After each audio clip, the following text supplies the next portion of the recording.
So, I'm Evangeline Pagobo po, registered nurse, and at the same time po AFP. So, Associate Financial Planner. So, bali, license po tayo na financial educator. Ayan, so yung company po natin dito is IMG. So, IMG stands for International Marketing Group. So, bali, si IMG po yung main broker po ni Kaiser. So dito is matagal na rin po ako dito sa company, 7 years na rin po dito, and one of the senior marketing directors here in IMG. So bali, former nurse po ako sa Department of Health. Pero ngayon po is nag full-time na po ako dito as a financial educator. Ayan, so katulad ng na-mention ko po sa inyo kanina na Associate Financial Planner po ako sa RFP and Certified Life Insurance Underwriter din po. So, ayan, magsimula na po tayo, no? Who is Kaiser? Si Kaiser po is duly accredited po sa Department of Health, and it is also registered sa Insurance Commission. Ito po yung ating license number. Likewise, registered din po tayo sa SEC. And our medical director po na si Dr. Leia Oyulo is an active officer sa ating PAMOC or itong Philippine Association of Health Maintenance Organization Companies. And si Kaiser po, tayo po yung healthcare provider, no? Sa Supreme Court, House of Representatives, at saka sa ating Department of Agrarian Reform. So dito po, no, agree po ba kayo dito? Choosing the right healthcare.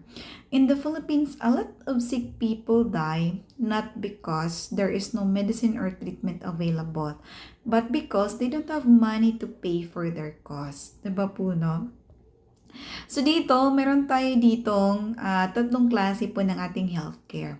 First po is itong tinatawag natin na short-term healthcare. So bale, ito po yung traditional po natin na healthcare. So ito po yung libre na ipinamimigay po sa company po natin. And cover lang po tayo dito pag nasa company po tayo. Pero pag wala na, hindi na rin po tayo covered. And i-cover lang po tayo dito until 60 years old lang po.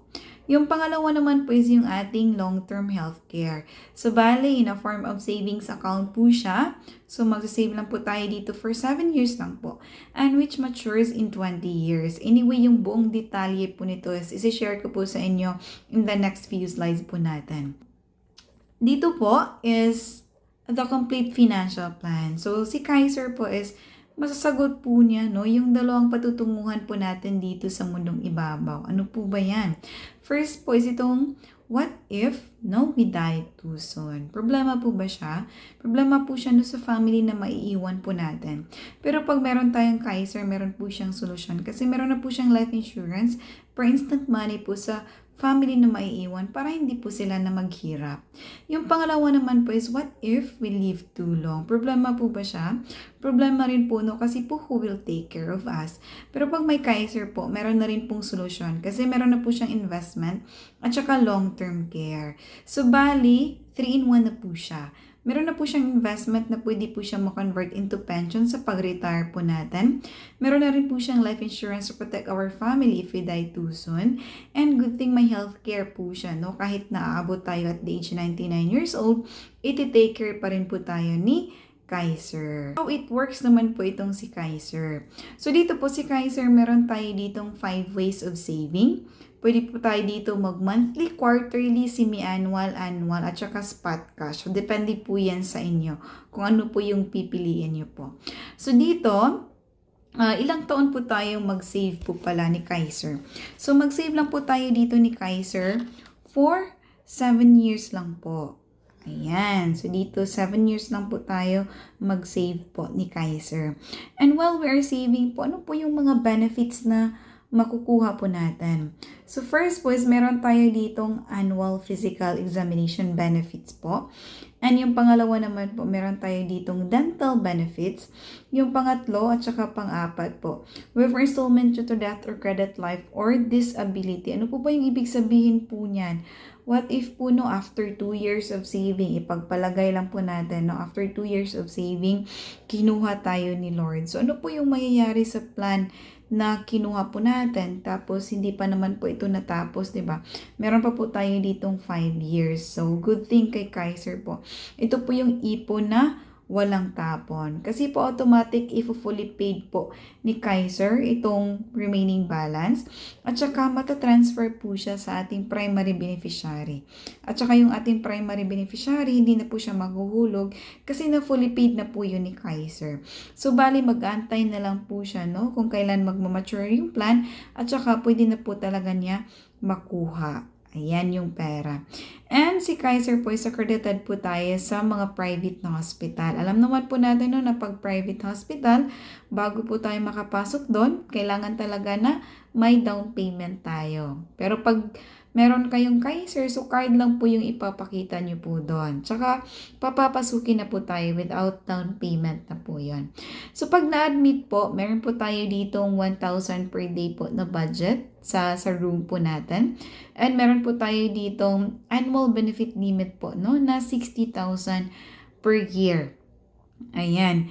And term life from accumulation until the 20th year. Then, accidental death and dismemberment from accumulation until 20th year, and lifetime network access to over 500 hospitals and over 1,000 doctors as long as you have funds. Ayan, so yan po yung mga benefits while we are saving.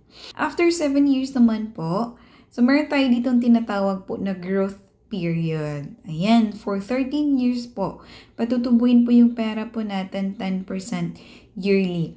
And after po niyan, pwede na po talaga natin ma-harvest, yung pera po natin. So, katulad po nito, yung na-save po niya for 7 years is 411,750. Tapos, pag mature po niyang kanyang plan, so naging 1.1 million na po yung kanyang pera. So, dito po, meron na po talaga tayo ditong option na pwede na po natin siya i-withdraw or ilamsam po natin kunin lahat. Or interest lang po, like 50% lang po yung kukunin para meron pa rin po kayong healthcare. Ayan, meron pa rin po or makakover pa rin po kayo. Ayan, so depende po yan sa inyo kung ano po yung option nyo po dyan. So dito, katulad po dito sa kanya, so hindi po niya kinuha po at the age 42 years old, ipinagpatuloy po niya ito at the age 60 years old. So meron na po siyang 6.4 million. Ayan. And at the age 65 years old, so meron na po siyang 10.4 million. Ayan. So anyway po, para po sa actual quotation nyo po dito, sa plan nyo po. Kasi magbe-base po yan sa age nyo po. So i-message nyo lang po ako dyan. Ayan. At least may idea na po kayo regarding dito. So dito, okay. So, pag meron na kayong Kaiser, pag nakapag-apply na kayo, tsaka na-approve, so meron tayo ditong online policy management. So, i-access po natin online po siya. Kasi online na po talaga tayo ngayon lahat. Kasi po, ayon po sa survey, so, mas makakalimutan pa po talaga yung ating mga wallet kaysa sa ating cellphone. So, kaya, online na po tayo. So, kahit na nasaan tayo, so ma-access po natin siya. Okay. So, dito po, pagpasok po natin sa ating online o PMS po natin, so ito po yung makikita po natin. Ayan. So, yung ating policy plan name. Ayan. Yung next due date po natin, yung total amount due. Ayan. So, makikita po natin dito lahat.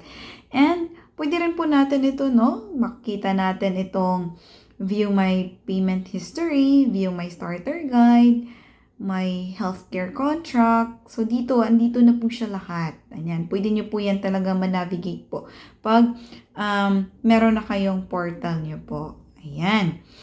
So, why own a long-term healthcare? So, you cannot bring with you the healthcare benefits provided by your company when you retire. And most sicknesses appear when you retire, and healthcare is very expensive at old age na talaga. Ayan, so kailangan talaga na may long term din po tayo. At least back up po natin. Ayan. So, sino-sino na po ba, yung mga nag-mature na po yung kanilang plan? Ayan, so first po, si Mr. Julius at saka si Miss Tintin Babaw. Ayan, so ang ganda ng ngiti po nila dito, na naka-receive na po talaga sila ng maturity sa kanilang plan. Ayan, so hindi lang po sila, marami pa po na nakapag-claim na po talaga no, sa kanilang benefits. Ayan. And one day, no, so tayo rin yung mukha rin natin dyan, no, yung makakapag-claim. Ayan. Ng maturity benefit din po natin. So, dito, how to start? So, ito lang po, i-transfer nyo lang po dito or i-deposit lang po. Ito po yung ating mga accredited na mga bank accounts. So, pwede nyo po yan ma-screenshot po. Ayan. So, yung account name ay MGR International Marketing Group. So, meron po tayo ditong BDO, Metrobank, BPI, Union Bank, PNB, Land Bank, RCBC, at pwede rin po tayo sa Palawan din po.